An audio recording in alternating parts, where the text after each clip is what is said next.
junio de 1974, buena parte del país observaba con atención cómo se iba deteriorando día a día la salud del entonces presidente Juan Domingo Perón. El líder del peronismo había viajado a Paraguay para entrevistarse con el dictador Alfredo Stroessner y fue allí que enfermó tras soportar estoicamente una parada al aire libre debajo de una lluvia intensa. Perón volvió resfriado desde Paraguay y empezó a sentir que la muerte lo iba acercando. Se lo dijo a varios de sus colaboradores y de hecho sucedió pocas semanas después, luego de hacer su último discurso público por la cadena nacional con un fuerte llamado a la unidad desde uno de los balcones de la Casa Rosada. Pero más acá, cerca de Paraná, la noticia fue otra y de alguna manera pasó de modo intrascendente. El 29 de junio de 1974, un avión Canberra debió realizar un aterrizaje de emergencia en la ruta 131 a unos 500 metros del acceso Ilia de Crespo. Lo increíble de la historia fue el choque del avión contra un camión que viajaba a Seguí. No hubo heridos, pero sí muchas historias sobre este curioso episodio. En ese momento era un día viernes, a la tarde estaba lloviznando, medio lloviendo también. Sentimos un ruido fuerte, que es lo que podía ser. Salgo afuera, que en esta casa donde vivía yo y mi papá, todo eso. Y bueno, cuando salí de acá ya venía y se iba el avión en esta línea acá, como la línea de la entrada al sol. Fue un zumbido grande y bueno, pasaba un rato y cuando habrá pasado alguna media hora, poquito más de media hora, ya vino, cortó la corriente, o sea, la luz. Pensábamos que era lo que era por el tiempo, porque aquella época era por el tiempo, viste, de mal tiempo, no eran las cosas que se están viendo hoy en día, ¿viste?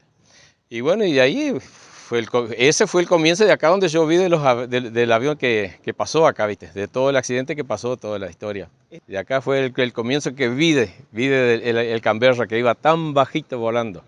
Yo era muy chico, tenía más o menos 5 años, cuando pasó el hecho ese del avión, que todos decían que había caído un avión, que yo hasta el momento no sabía que se había chocado con un camión.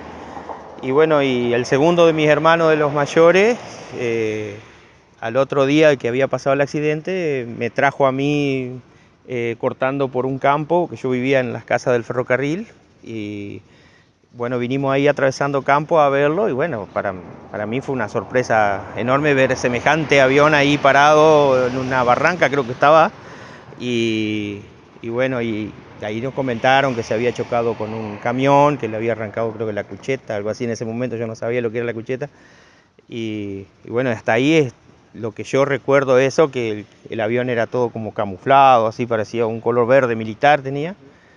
Y bueno, estuvimos ahí un poco y qué sé yo, y después bueno, nos pidieron que despejemos el lugar porque tenían que venir a auxiliarlo, a sacarlo, no sé qué.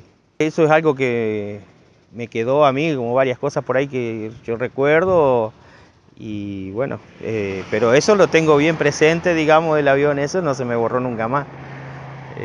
Fue algo que me quedó hasta el día de hoy, digamos. Estoy a punto de cumplir 53 años y todavía lo tengo bien presente.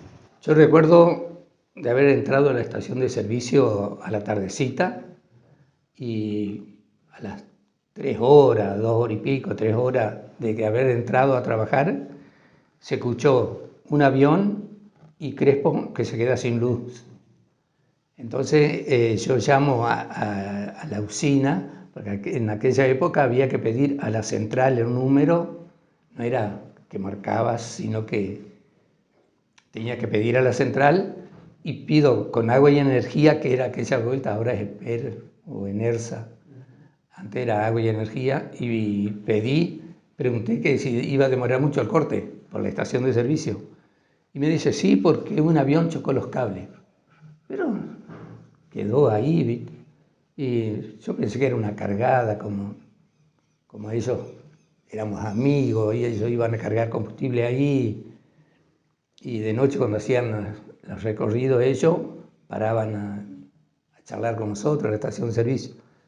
Y bueno, y por ahí llega a la estación de servicio, hay un señor, tenía, no me acuerdo si era en la frente o la nariz, un raspón, un poquito de sangre tenía. y me pidió el teléfono para llamar a Seguí, porque dice que lo había chocado un avión. Y bueno, yo me quedé asombrado, por eso dije, pero después empecé a más o menos a rebobinar y se escuchó el avión, se quedó Crespo sin luz y resulta que él quería llamar, no sé si a la casa o a quién, avisando lo que le había pasado, ¿viste? Y bueno, y ahí fue el comentario, porque había un bar ahí enfrente de la estación de servicio donde se juntaba toda la muchachada, gente que iba a pasar el rato ahí, y se comentaba eso del avión, y andaba este hombre, andaba medio, qué sé yo, desorientado. Bueno, yo en aquellos años cuando cayó el avión Canberra acá, justo donde estamos parados acá, por acá, yo no vivía acá, sino que vivía en la ciudad de Crespo y era chico, habría tenido 7, 8 años en ese tiempo, pero bien lo recuerdo de que vinimos en bicicleta, éramos gurises curiosos que donde pasaba algo íbamos a ver y bueno, vinimos en bicicleta a ver acá, pero bueno, ya estaba el avión acá, se había desviado de la ruta con la trompa hacia acá. Bueno, acá había unas montañas de tierra bastante más elevadas de lo que hay ahora, que después la municipalidad de Crespo sacó esa barranca. Bajó todo, se llevó, ocupó la tierra para rellenar en barrio y eso, y bueno, por eso ahora ya no está más, pero en esos años sí estaba, pues la ruta era relativamente nueva, era una ruta nueva esta, y bueno, estaba esta barranca de tierra y bueno, el avión vino y quedó el pico contra la barranca acá, y bueno, la cola mirando hacia la ruta, y bueno, yo recuerdo que vamos a ver el avión, éramos pibes chiquitos, 7, 8 años, y bueno, vinimos a ver, pero bueno, ya había una guardia militar, digamos, había un IMOC acá y camiones seguramente mecánicos que estaban viendo cómo llevarse el avión que había caído. Y una historia que después se comentaba que el avión vino embocó la ruta, no sé qué falla mecánica habrá tenido, porque eso lo manejaban los técnicos, digamos, de aviación, pero el avión buscó la ruta para aterrizar. Pero con la desgracia que se encontró con un camión, un chasis de esos tiempos, no sé, habrá sido un Dodge, un Ford, algún camioncito de eso, de esa época, de los años 70. Y parece que alcanzó a tocar con el halo, con el tren delantero, no sé, la cucheta, que le decían la cucheta, donde lleva la lona arriba arrollada en esos tiempos las carrocerías. Y bueno, ahí parece que tocó la ruta y se desvió para acá y quedó estacionado acá ese avión. Bueno, aparentemente no hubo ninguna tragedia de muerte, no pasó nada, simplemente cayó ese avión acá. Y bueno, después al cabo de 2 días o 3 lo levantaron, lo enderezaron, lo acomodaron. Acá no había árboles, no había nada acá. Estaba solamente la montaña de tierra, no estaba esta casa. Siempre lo relataba, porque eso era una cosa insólita.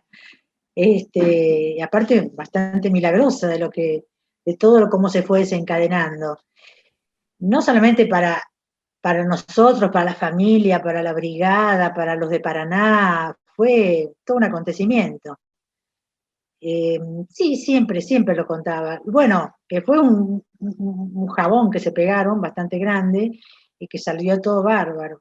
Fue todo imprevisto, pasan. Él estaba muy confiado porque el piloto, él era navegador. El piloto era un piloto excelente, él había volado muchísimo con él, era un alemán que era súper correcto, con muchísima experiencia, que sabía muchísimo, bárbaro. Así que en ese sentido, él no se eyectó, porque se podría haber eyectado, confiando en lo que era ese piloto. O sea, ese piloto, por eso él confiaba muchísimo. Bueno, el asunto es en realidad fue que ellos venían de Reconquista, después de haber estado un viernes, que habían estado, ustedes se los habrán contado también. Y estaba mal la meteorología, entonces este avión tenía poco combustible, entonces el piloto que venía con él era el jefe de escuadrón, que era un vicecomodoro Plesser, un alemán. Entonces iban saliendo todos los aviones, que eran más de 10, una cosa así. Primero iba el DC-3, que había llevado todos los instrumentos, porque habían hecho un operativo aire-aire, no me acuerdo qué habían hecho. Y entonces cuando venían, había un mal tiempo, por supuesto, mal tiempo, estaba horrible, era como un temporal, llovía, había humedad, bueno, era uno. Entonces iban, se fijan la meteorología, bueno, salen primero el DC-3, después salen todos los demás Canberra, y el último eso lo dijo el jefe de escuadrón, bueno, Maldonado, viene conmigo, y era el último avión.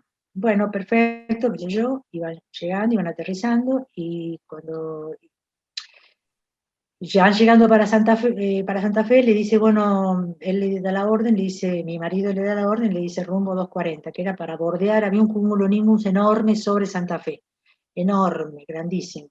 Entonces había que bordearlo y entrar para el lado de Paraná. Y él veía que el piloto no contestaba, que seguía, le dice, señor, al rumbo 240, señor, rumbo 240. Entonces él dijo, no, dice, voy a seguir porque veo claro. Dice que no terminó de decir eso y se metieron bien en el centro del cúmulo nimbus. Dice una cosa terrible de que daba vuelta y saltaba para arriba y para abajo. Entonces él le dice, señor, urgente abajo. Entonces el piloto fue para abajo más maniobrando, porque si no se iba a desarmar ese avión.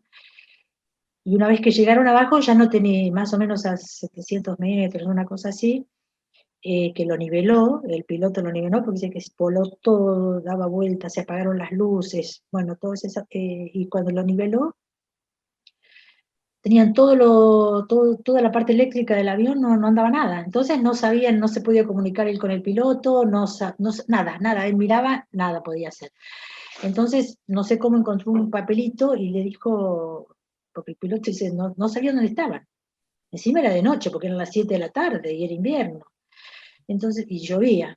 Entonces, le manda un papelito y le pone para el sur o Paraná, no sé qué, y ve que el piloto va bajito, pero no entendía, no sabía dónde. Entonces se logra comunicar, lo único que andaba era la comunicación que tenía era la radio. Los aviones de guerra Canberra llegaron a Paraná en 1970, procedentes de Inglaterra, donde fueron construidos a comienzos de la década del 50. Hubo todo un proceso de adiestramiento de oficiales de la Fuerza Aérea Argentina y en especial de aquellos integrantes de la Segunda Brigada Aérea de Paraná, donde fueron destinados. Pero nadie calculó que un determinado día una de esas ostentosas aeronaves de guerra iba a terminar en plena ruta entrerriana en una jornada lluviosa de 1974. Esto ocurrió en el año 74, yo tenía muy pocos años, o sea que obviamente no recuerdo el hecho, pero sí recuerdo lo que me contó, lo que me contaba un amigo, colega periodista de la localidad de Seguí, Carlos Hugo Monzón, que un poco mandándose la parte y bueno, y en tono jocoso, él contaba de que en Seguí había una persona que con su camión había chocado un avión. Pero esto ocurrió un viernes a la tardecita, un viernes de lluvia, de tormenta. Varios pilotos, varios aviones estaban haciendo maniobras, esas prácticas que hacen en distintos puntos del país. Unos de ellos estaban aquí por la zona. Y a la tardecita, cuando después de pasar todo el día de maniobras, incluso estuvieron compartiendo un asado, entre ellos, según cuenta uno de los pilotos, a la tardecita comenzaba a venirse un frente de tormenta. Bueno, ellos deciden de igual forma emprender el regreso y cuentan de que se meten en una especie de nube muy oscura, una tormenta, que bueno, les hace perder el rumbo porque además se le descomponen los sistemas que ellos utilizan para saber dónde están. Entonces un poco como que pierden el rumbo hasta que logran estabilizar el avión y comienzan a sobrevolar en la zona. Según cuenta uno de ellos, habían visto luces de una ciudad, pero era una ciudad chiquita. Y eso coincide con lo que cuenta el hijo de Don Otto Seiler. Pero él lo escuchaba bajito, bajito, y en la brigada las escuchaban bien, pero él escuchaba bajito, entonces se pensaba que brigada lo escuchaban bajito también, entonces hablaba a los gritos. Entonces le dice, ¿dónde están? Dice, nos metimos en un cúmulo nimbus y nos bajamos, no anda, no funciona. Entonces le pregunta el DS-3 que se había quedado orbitando, y que veía que estaban en una emergencia, le dice, ¿cuánto tiene de combustible? Entonces él mira los tanques, que era la única luz que andaba, y decía, bueno, son 3 tanques. Tenían lo mínimo, y en uno ya estaba, que se le estaba prendiendo la luz. O sea que tenían nada para... Y le dice, ¿qué ves? Y dice, no vemos nada, y yo veo un pueblo, porque andaban de pueblo en pueblo y no sabían dónde estaba, y le dice, yo veo un río y al lado un pueblo. Y el río no era río, era una ruta que estaba mojada, entonces parecía un río. Y entonces, bueno, en un momento dado dice, chau, se acabaron. Él se dio cuenta que el piloto iba a aterrizar porque ya se apagaban los motores, se apagan automáticamente cuando ya no hay más combustible. Entonces él digo, si iba a eyectar, dijo, no me eyecto, porque el mecánico que venía al lado, él no estaba muy seguro de que estuviera bien atado. Entonces dije, no, por las dudas, no. Si me eyecto, así como sale el chico, así se va a caer y se va a morir. O por ahí se llevan por delante algo, porque iban bajito. Entonces dice, mejor, entonces lo que hizo fue eyectar la cúpula, porque si se enroscaba el fuselaje cuando aterrizaran, ahí tenían, no sé, a los martillazos tenían que salir. Entonces dijo, eyectó la cúpula. A todo esto el piloto pensó, cuando se eyectaron la cúpula, que ellos se habían eyectado, entonces aterrizaba tranquilo. Bueno, aterriza sobre la ruta, y en un momento dado ve que el avión medio se inclina y después se desvía para la derecha y se mete ahí en la banquina, medio en el barro, y ahí para. Cuando para, mi marido le pregunta al piloto, señor, ¿está bien? ¿Está bien? Y nada, no contestaba. Después le dice, ¿está bien? Y dice que el piloto le levantó el pulgar y le dijo que le dio el shock. Entonces, como estaban sin cúpula y les caía el agua, mi marido todo oscuras. Entonces se asoma y veía que estamos más o menos a 40, 50 metros de la ruta. Entonces, voy a ver dónde estamos. Sale, va por el borde de ataque del avión, se baja, y cuando se baja ve que en la punta de uno de los tanques había una lona. Dice, ¿esta lona de dónde salió? Dijo mi marido. Pero siguió para la ruta. En la ruta justo se acerca un señor en bicicleta y le dice, ay, mire, yo vivo acá en esta casita, estaba todo oscura, ¿necesitan algo? ¿Hay algún herido? No, señor, le dice, esté tranquilo, ahora vamos, ¿dónde estamos? Y le dice, mire, por acá se va para Crespo y para el otro lado se va para Puigari, creo que dijo, en esta ruta. Ah, bueno. Entonces, justo vuelve de nuevo al avión y le dice, señor, vamos a tratar de llegar a Crespo. Se bajan los dos, el suboficial le dice, usted se queda acá esperando, no se mueve, que no pase nada, y el vicecomodoro con mi marido, vamos a ver que alguno pase. Por ahí viene un Peugeot 504, y lo paran, que venía de Crespo. Entonces lo paran y le dice, ay señor, sí, ¿qué pasó? ¿Algún accidente? ¿Pasó algo? No, estamos bien, dice, pero mire, nos podría llevar a Crespo, la comisaría, para que habláramos a la base, porque no teníamos ninguna... Sí, cómo no, bueno, se subieron, pegó la vuelta el hombre y vuelven. Cuando va unos metros, le dice el vicecomodoro al chofer del 504, señor, dice, no puede parar acá, dice, había un camión que estaba ahí en la banquina, que tenía ¿vio esos camiones que tienen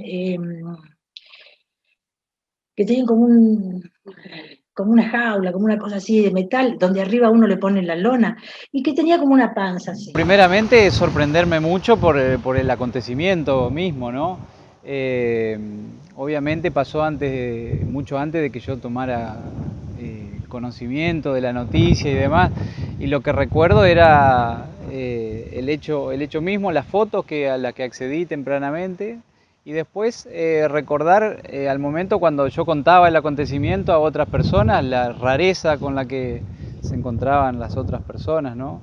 Que un avión choque un camión era algo bastante extraño, y más en la zona donde no hay una actividad aérea tan fluida, digamos, ¿no? Pero sí, recuerdo lo que me contaba mi abuelo del acontecimiento, lo que me contaba mi papá también de ese momento. Bueno, estuvo al borde de morir mi abuelo, ¿no? Al borde de que el avión impactara de lleno, ¿no? sobre el camión. Así que por ahí tengo recuerdos más vagos de algunos detalles, pero en general es esa el recuerdo que tengo, ¿no? de ese acontecimiento. Sí, es natural, ¿no? que se encuentre un vehículo aéreo con un vehículo terrestre y que se encuentren de esa forma es algo poco habitual, ¿no? Tal vez es más natural que un barco se choque ante una infraestructura que un avión choque un camión. Es un poco extraño, es un poco raro, digamos, ¿no? Es un accidente un poco raro, al menos poco habitual. Y como decía, poco habitual en la zona, ¿no?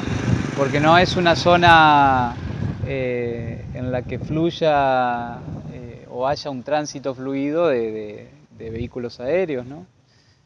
Así que bueno, ese es por ahí el recuerdo que tengo. Y así como muchos recuerdos no tengo, o sea, en algún momento él quizás habrá contado como una anécdota que se chocó contra un avión o que el avión lo chocó a él y después lo que uno fue recopilando con el transcurso de los años, toda la información que empezó a salir por internet, o sea, más allá del relato del piloto de Maldonado, que bueno, que se fue dando más difusión a esa historia. Encontramos parte de la historia que no conocíamos, donde, bueno, mi abuelo era su anécdota, pero no teníamos más información que eso. Y con el relato de Maldonado tuvimos mucho más detalle que no habíamos tenido en su momento. El descenso abrupto del avión Canberra fue toda una conmoción para la zona de Crespo y localidades aledañas. Su tránsito por la ruta provocó la ruptura de postes y cables de alta tensión, por lo cual quedaron sin luz buena parte de los habitantes de la zona. El Canberra, a raíz de fallas en su instrumental eléctrico, falta de combustible, escasa visibilidad y otros inconvenientes, se vio obligado a realizar un aterrizaje de emergencia en plena ruta, encontrándose de frente con un camión al mando de Otto Seiler. El conductor, al ver las luces de frente del avión y sin entender qué vehículo era, se inclinó a la banquina y apagó sus propias luces salvando su vida. Ese gesto instantáneo permitió que el piloto del avión se diera cuenta que frente a sí tenía un camión y no un pequeño auto, y por ello alcanzó a elevar una de sus alas, impidiendo que colisione de lleno sobre el parabrisas del transporte de carga, lo cual hubiese generado la muerte instantánea del camionero. Éramos gurises curiosos, en esos tiempos no había ni televisión ni nada, donde había algún acontecimiento y vamos a ver qué pasó. Y bueno, ahí cada cual en su bicicletita y veníamos a ver. Después teníamos otros amigos acá, mucha gente que pasaba, que iba a la escuela, por ejemplo, venían a la escuela de la zona acá rural, del campo. Venían a la escuela y pasaban y miraban, pero bueno, no se podía arrimar porque estaba todo con guardia, digamos. De acá había muy pocas casas. Había una casa que está allá al frente, que todavía se ve, la casa vieja. Otra casa acá atrás, que esta era de una familia centenaria, ya más de 100 años vivieron acá, una familia Gadea de apellido. Acá atrás había una granjita de una familia Olseyer y una familia Bender que vivía allá. Esas eran las casas que estaban acá. De esto que se ve en estos momentos no existía nada en esos años. Inclusive la ruta era bastante nueva. Y bueno, esa gente fue la primera que vio, pero lamentablemente ya no queda nadie. Creo que el único que está vivo que pudiera contar la historia es Don Bender, que vivía allá, que ahora está viviendo en Crespo. Él quizá es el único que puede contarlo, diría, por el resto ya han fallecido todos, tanto la familia Steven que vive ahí al frente, como la familia Gadea, que yo alcancé a conocer la señora de uno de los Gadea y una hermana, que a pesar de su edad estaban muy conscientes. Y bueno, ella fue la que me indicó justo, ahí donde vos estás haciendo la casa, de un día vino, y acá es donde cayó el avión. Me contó la historia, digamos, y yo lo recordaba porque éramos pibitos y bueno, siempre curioseando donde pasaba algo, digamos. Pero bueno, esa fue la historia de ese Canberra que aterrizó acá, que cayó, digamos, no llegó a incendiarse, no llegó a destruirse, el avión estaba digamos, acá logró incrustarse, digamos, acá y bueno, muertos yo no supe que hubo ninguno, no, fue simplemente una caída. El piloto tuvo claro que era la ruta, acá se ve que estaba bien orientado porque se orientó sobre la ruta, venía pisteando de allá, del lado del este, hacia este lado, venía pisteando y bueno, llegó hasta acá, se tocó con ese camión de camino nada más, que le tocó la cucheta arriba. No sé si eso habrá interferido en el aterrizaje o ya aterrizaron porque ya tenía algún problema en el tren de aterrizaje o algo que raspó el avión y quedó acá. Estaba volcado el camión también. Entonces le dice, le dice, ¿algún herido o algo? Había un señor, no, señor, no, ya me van a venir a buscar, que era el camionero. Mi marido ahí se enteró, dice, ese era el camión que yo llevé. Claro, el Plesser después contó que él venía por la ruta y delante había un camión que le hacía luces altas y bajas para que, y no sabía, y de golpe él se encuentra con el avión, entonces trata de levantar el plano con la punta de la, vio cómo es el Canberra que tiene el tanque, con ese tanque le pasó por encima la parte de arriba y se llevó la lona.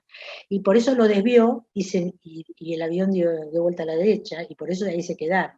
Que si hubiera sido a la izquierda, dice que se hubieran enganchado con un poste de alta tensión. Bueno, siguen de largo y ven que estaba había salido una policía, había un patrullero, no sé quién sería, una camioneta con dos policías que estaban mirando un tanque con los cables. Y dice, y para, y le dice, estos son los cables que nos llevamos por delante. O sea, que cuando aterrizó, se llevó por delante los cables de alta tensión, por eso quedó todo crespo sin luz.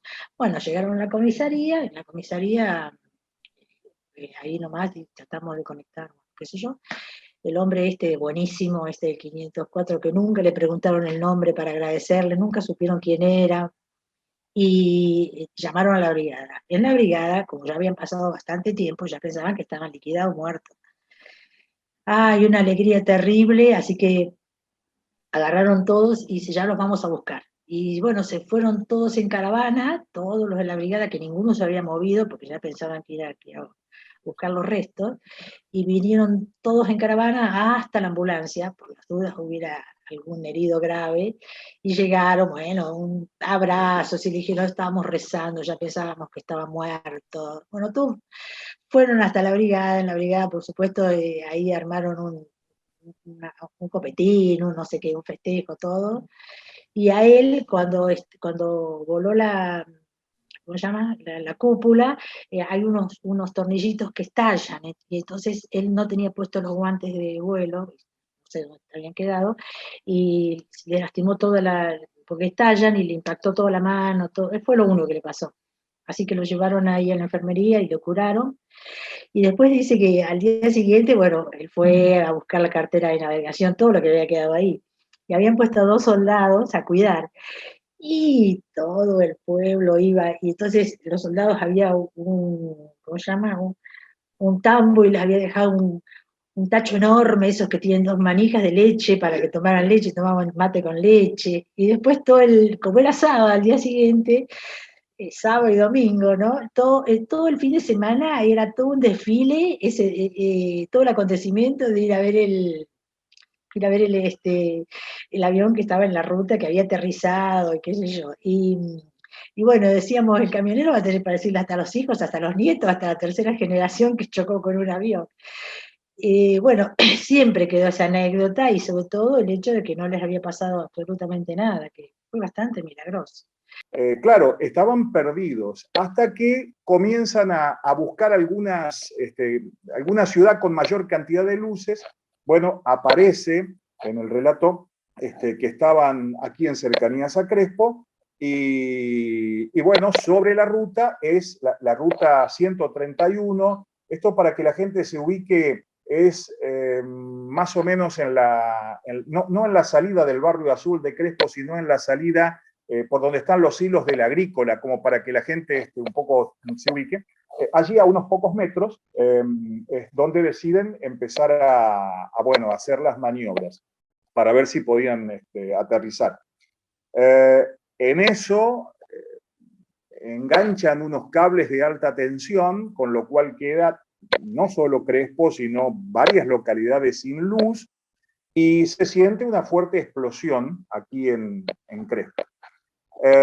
Bueno, después la historia es que mientras ellos estaban aterrizando, tratando de descender, veían que de frente alguien les hacía seña de luces. Y claro, ellos tenían las luces del avión, no tienen alta y baja. Entonces no había forma de que le puedan bajar la luz, que eso era lo que le pedía el camionero, Donoto. Pero Donoto volvía a seguir después de haber trabajado, estaba haciendo unos fletes a, si no me equivoco, Valle María o alguna de estas localidades ahí sobre la Ruta 11, y volvía a la tardecita a seguir. Bueno, el piloto del avión se da cuenta de lo que pasa y para evitar el encontronazo, para evitar el choque, hace una maniobra donde levanta una de las alas, que esa ala es la que finalmente impacta contra la parte de arriba del camión, tal es así que hasta queda enganchada la lona, ¿no?, del camión. Y bueno, la historia más llamativa de esto, por lo que me han contado obviamente, es cuando Don Seiler, el conductor del camión, da a conocer a la policía que había chocado con un avión. Obviamente el policía no le creía, pensó que estaba borracho, no. Hasta que después se dieron cuenta de qué es lo que había pasado y bueno, efectivamente ahí tomaron conocimiento de que el avión estaba a muy pocos metros. Y bueno, todo terminó en una desgracia con suerte, porque podría haber sido una verdadera desgracia, ¿no? Yo lo que pensaba que podía aterrizar zafando de los árboles, ¿viste? Como uno era muchacho, ¿viste? No tenía ni noción, como volaban tan bajo y bueno, desapareció y bueno, de ahí nos fuimos para adentro. Y a las pocas horas ya vino, cortó la corriente, la luz, ¿viste? Y no hubo luz y después a las 8:20 más o menos, es que llegó la policía, golpeó la puerta y ahí donde nos avisaron que qué es lo que había pasado. Después en ese momento, después vine y me puse a pensar, claro, era esto y si de ahí más o menos hilvané algo. Pero nunca supe que podía ser una cosa de verdad. Y recién al otro día cuando él llegó a las casas, donde me di cuenta recién y contó eso, que era eso. Él estaba muy choqueado por el golpe de eso, por el mismo aire del cruce que se hizo. Y otra que vino y le golpeó arriba en la cabina también del camión. Eso fue lo que... y bueno. Eso me lo contaron, que algunas cosas le sacaron en un camión y otra lo llevaron enganchado. Lograron volverlo hacia la ruta y lo engancharon y lo llevaron al remolque, que fue hasta el cruce de ruta que lo llevaron y del cruce de ruta hacia Paraná. Quizá iban cortando el tránsito, bien la historia no la recuerdo de esos años, pero creo que fue así. Sí, porque se habló que lo llevaron hasta el cruce y del cruce lo llevaron para Paraná. La colisión del avión Canberra y un camión no tuvo demasiada difusión en los pocos medios que había por aquel entonces, ya que la noticia de la que todos hablaron en esos días fue de la muerte del general Perón el 1 de julio de 1974. Pero para los pobladores de Crespo, Seguí y Viale, fue uno de los sucesos más trascendentes de las últimas décadas. Nadie más olvidó los hechos. Aparte en esa época, que el año 74, primero que Paraná era muchísimo más chiquitito. Y la brigada, los Canberra habían llegado el año anterior, y eran lo más, y habían llegado muchísimos. Y había llegado muchísima gente nueva, que eran los que habían ido a hacer el curso, porque habían hecho el curso en Inglaterra unos y en Perú otros. Entonces eran muchísimas familias, la brigada se llenó de gente, hubo que hacer un barrio que es el que está ahí enfrente del costado de la pista, eran más de 100 oficiales, más como 200 suboficiales, más no sé cuántos civiles, un movimiento terrible, y eso era campo, pero era todo un acontecimiento, porque no era ahora que no hay nadie, que está todo medio caído, pero era la época de oro, porque volaban y volaban y volaban todo el tiempo, por eso eran tan buenos también, mañana, tarde y noche. Y me acuerdo que el médico de la brigada, que no me acuerdo cómo se llamaba, le decía, ustedes fueron los que dejaron a Crespo sin luz, y yo estaba teniendo un parto ahí en Crespo, y dice, y ustedes me dejaron sin luz. Otro recuerdo por ahí que tengo presentes de haber leído una nota que estimo era del diario, que narraba el hecho y principalmente narraba este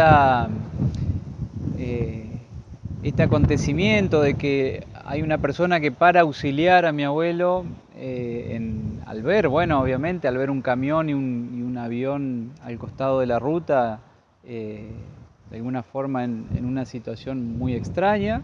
Y esta persona narra que va a la comisaría de Crespo, obviamente, que era la comisaría más cercana.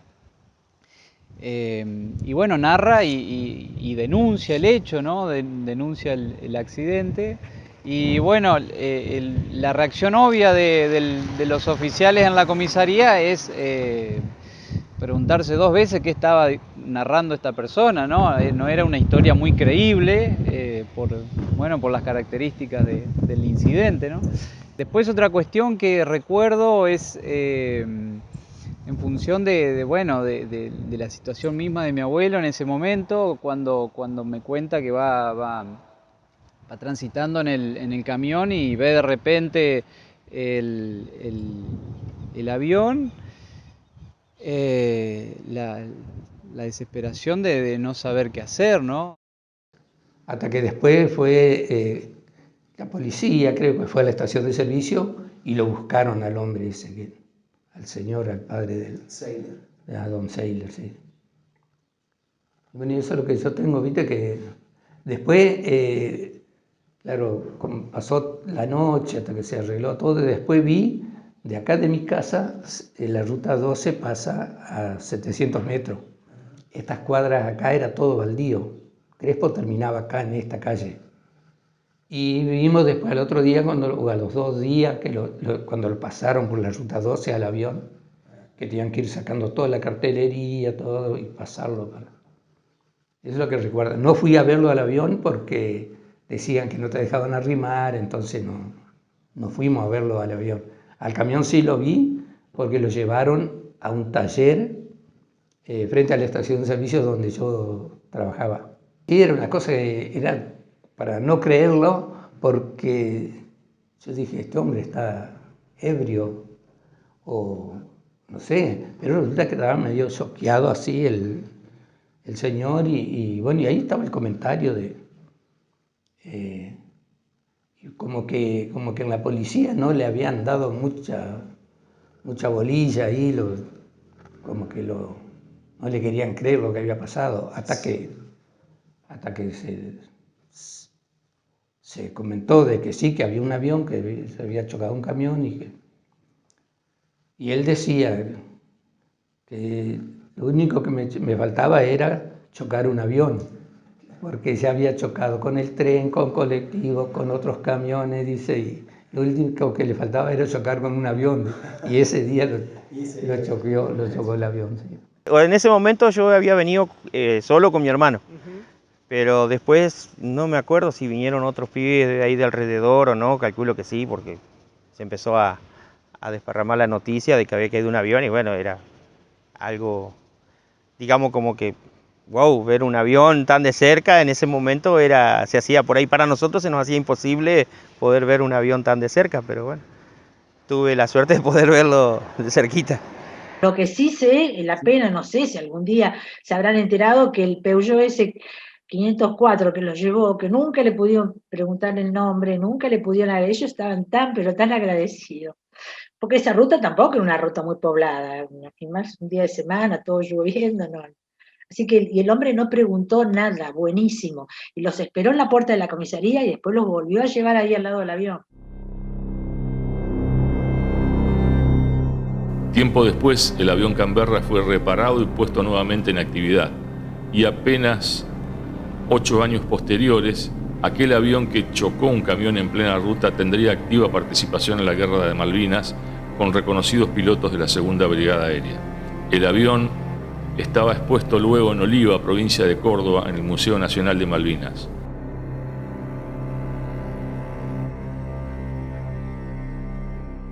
La entrevista yo la hice para mi programa de radio, pero de ahí en más después la volcamos al sitio de noticias de la radio y con fotografías que me dio Rubén Seiler, con otras fotografías del avión, incluso que está en un museo en Córdoba. Y a partir de eso comenzaron a llegar otros testimonios de gente que recordaba haber ido porque, según cuentan, la explosión se sintió como una explosión muy grande. Yo imagino que esto tiene que haber sido parte del choque, los fogonazos de cuando derriban las líneas de alta tensión. Pero la cosa es que aquí en Crespo dicen que se escuchó como una explosión. Bueno, y mucha gente salió a ver, obviamente ni que hablar cuando comenzó a correr el rumor. No había medios de comunicación como los hay hoy, pero el rumor boca en boca se corrió enseguida.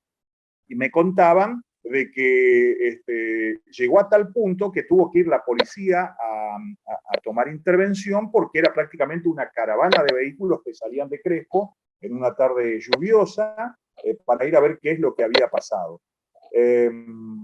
Bueno, la gente de la base fueron quienes socorrieron en primera instancia a la gente del avión.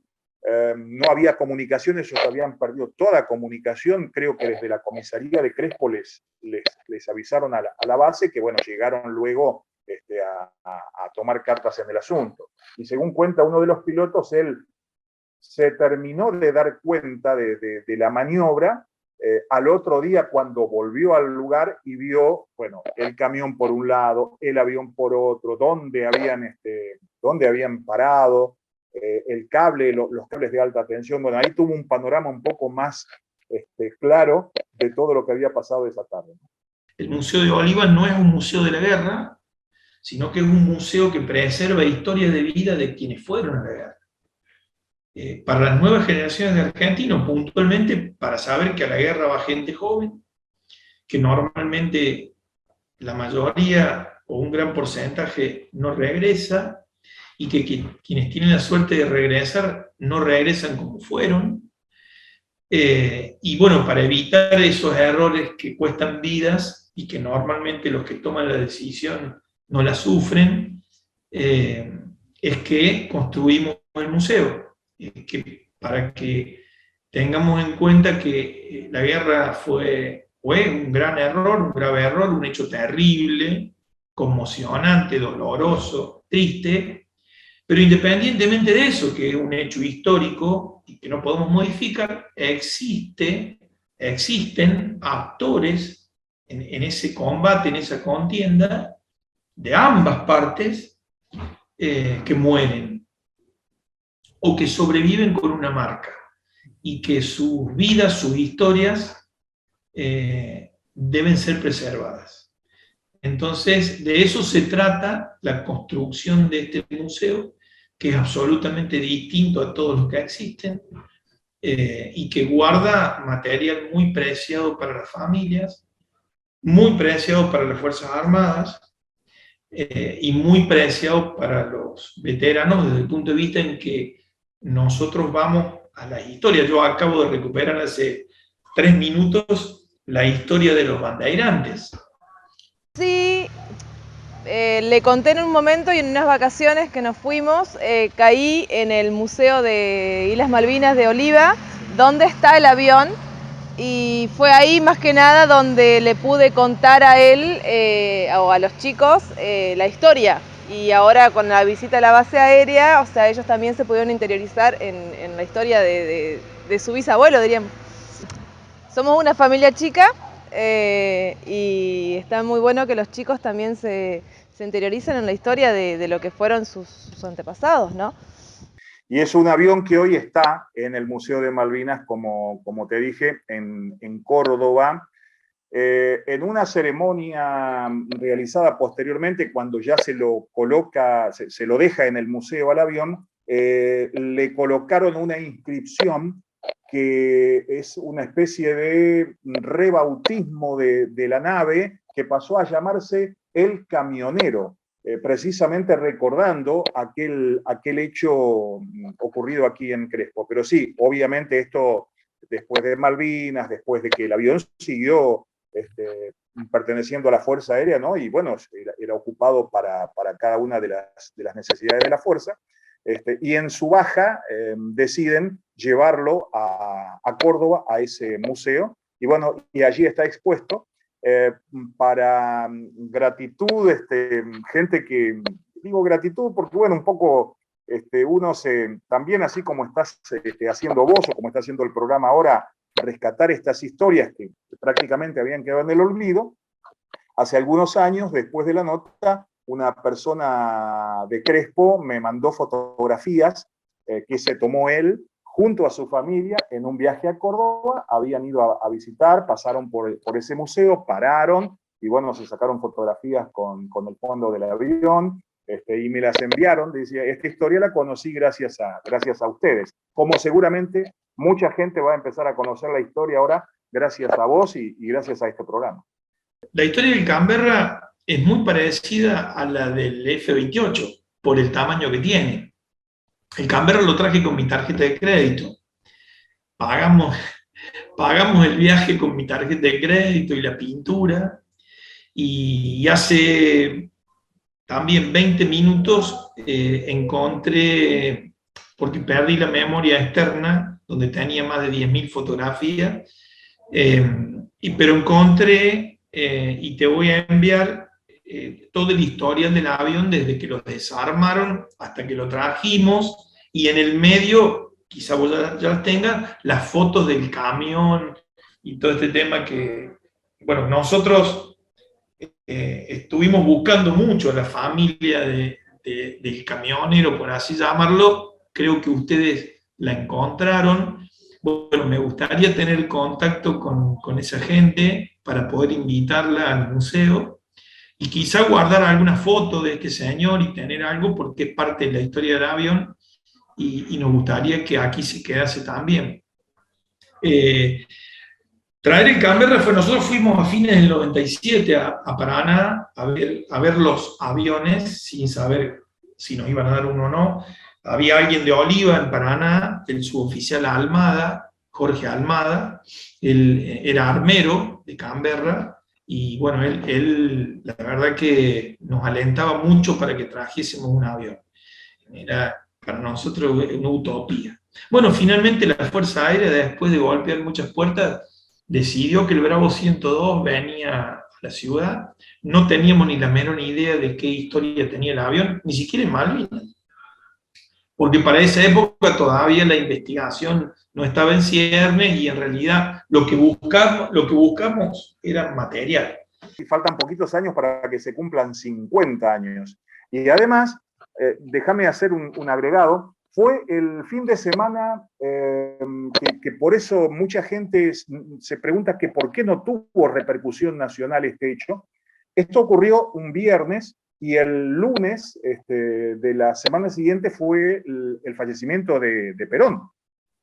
Entonces, obviamente, alcanza a salir la noticia, que por aquellos años las noticias salían 2 o 3 días después, pero todo después quedó un poco tapado por, bueno, la cobertura que los medios hicieron de la muerte del presidente de la nación, ¿no? Quiero destacar la participación de la gente de la brigada, los técnicos, fundamentalmente los suboficiales, los armeros, quienes estuvieron alrededor del avión durante toda su vida operativa, porque ellos nos apoyaron muchísimo, muchísimo. Nosotros, por ejemplo, les enviamos desde aquí madera y ellos hicieron toda la estructura para sostener los planos del avión en una caja de madera. Digamos, el tubo, el fuselaje se trajo en un camión semirremolque común y corriente, pero los planos tenían 5 metros de ancho y como 4 y pico de alto. Así que, bueno, hubo que coordinar el 26 de junio del año 2000 la traída del avión, pero además el acompañamiento de la policía de Entre Ríos, Santa Fe y Córdoba, porque necesitábamos un móvil delante desde la salida de la unidad hasta la entrada a Oliva. Y bueno, me tocó hablar con los jefes de las 3 policías que por primera vez en la historia se iban a poner de acuerdo y sinceramente, bueno, primero el cruce por el túnel, que está todo filmado eso, porque yo venía en el auto atrás, tuvimos que esperar que se cortase el túnel, cortaron el tránsito del túnel y pasamos, y creo que sobraban 30 centímetros de cada lado. Y bueno, a partir de la salida de la unidad, nunca nos faltó el acompañamiento de la policía.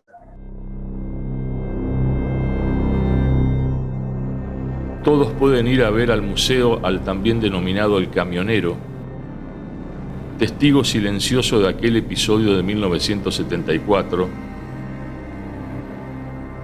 y también de tantas incursiones valientes y decididas en cielo de Islas Malvinas en defensa de nuestra soberanía. Lo trajimos, se armó, estuvo como 6 meses en el piso, hasta que en noviembre del 2000 pudieron venir a armarlo, y bueno, finalmente se armó, y después se fue, quedó abajo, se hizo el montículo donde está hoy. Bueno, nos costó mucho subirlo, lo subimos, lo anclamos, y después empezó la tarea de completamiento de la cabina y del puesto de navegador, que tenía muy poco faltante, pero bueno, en realidad a mí me toca esa parte, y la verdad que soy bastante obsesivo con los detalles, así que bueno, me regalaron manuales y todo el avión, me puse a estudiar los manuales, los detalles, hasta la bombita, bueno. Volví muchas veces a Paraná, a los depósitos, la gente de Paraná lo sabe, porque me ha visto muchas veces, y bueno, revolvimos cajones hasta que logramos encontrar, en el caso del 102, hasta los arneses originales de los asientos que dicen B102 con virome, los mismos instrumentos. Este avión tiene puesto el radar, aunque no tiene el buche, sí, pero sí tiene puesto el radar, como lo usaron allá en el 82. Todo está original, digamos, con mucho cuidado, y nosotros más o menos cada 10, 15 años le hacemos toda una pintura completa. Después el Plese, que cuando llegó a brigadier mayor, a los 9 años tuvo un accidente viniendo con un guaraní de Córdoba que despegó, se plantó un motor y bueno, el avión se cayó, se murieron él y todos los pasajeros, que eran 8. Así que nosotros decíamos, bueno, por lo menos 10 años más con ese accidente Dios le prolongó la vida. Y mi marido murió hace 5 años, sí, 5 años, pero no, nada que ver, fue un infarto nomás, no.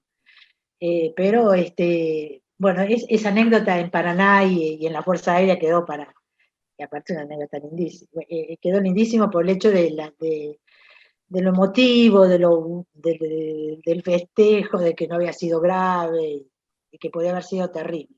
Por eso nosotros le pusimos El Camionero, aunque a alguna gente no le ha gustado eso, pero le pusimos El Camionero en honor a esta anécdota que es increíble, y gracias a Dios el avión se recuperó y después fue a Malvinas.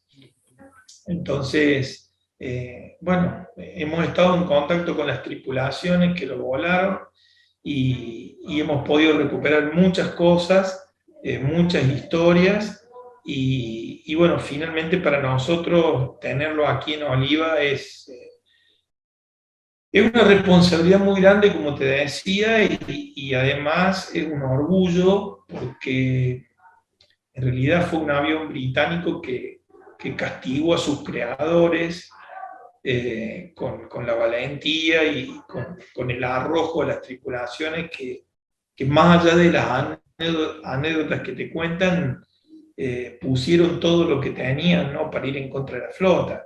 Y bueno, uno lo recorre el avión, lo toca, lo acaricia, la máquina siempre te devuelve esas cosas.